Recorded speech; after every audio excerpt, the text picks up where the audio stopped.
চাই আপনারা যদি ঠিক সুস্থ তদন্ত না করেন, খুনিদের বিচার না করেন, তাহলে আমরা ধরে নিব হাদি ভাইয়ের মৃত্যুটা একটা মেটিকুলাস ডিজাইন, এবং এই মেটিকুলাস ডিজাইনের পিছনে আপনারাও আছেন।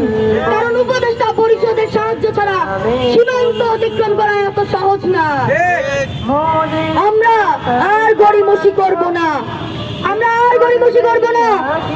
আমরা ওসমান হাদি হত্যার সুষ্ঠু বিচার চাই, এবং এই বিচার যদি আমরা না পাই আমরা কেউ রাজপথ ছাড়বো না।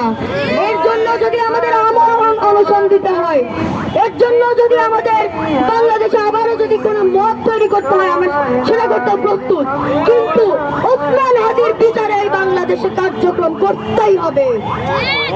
আমি রাজনৈতিক দলগুলোকে আবারও আহ্বান জানাবো, বাংলাদেশ জাতীয়তাবাদী দল এবং জামাত শিবির প্রত্যেকটি রাজনৈতিক দলকে আমি আহ্বান জানাবো, ওসমান হাদি ইনকিলাব মঞ্চের একার না, ওসমান হাদি গোটা বাংলাদেশের।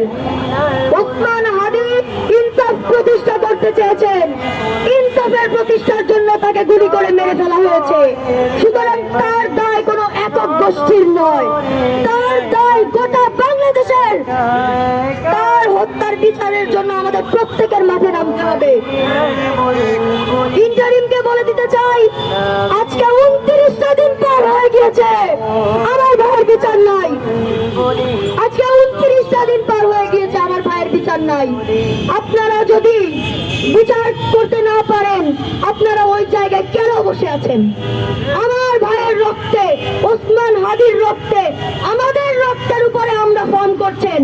এই গভর্নমেন্ট আমাদের রক্তে বসা, এই গভর্নমেন্ট আমাদের রক্তের উপর বসে প্রতিষ্ঠিত হয়েছে, তাহলে আমাদের রক্তের উপর বসে এস্টাবলিশ হওয়া গভর্নমেন্ট কেন আমার ভাইয়ের খুনের বিচার করতে এত গড়িমসি করছে? এটা আমার প্রশ্ন। আপনারা প্রত্যেকে আজকে বাড়ি ফিরে যাবেন। আমরা অনুষ্ঠানের আজকের এই কর্মসূচির সমাপ্তি ঘোষণা করছি।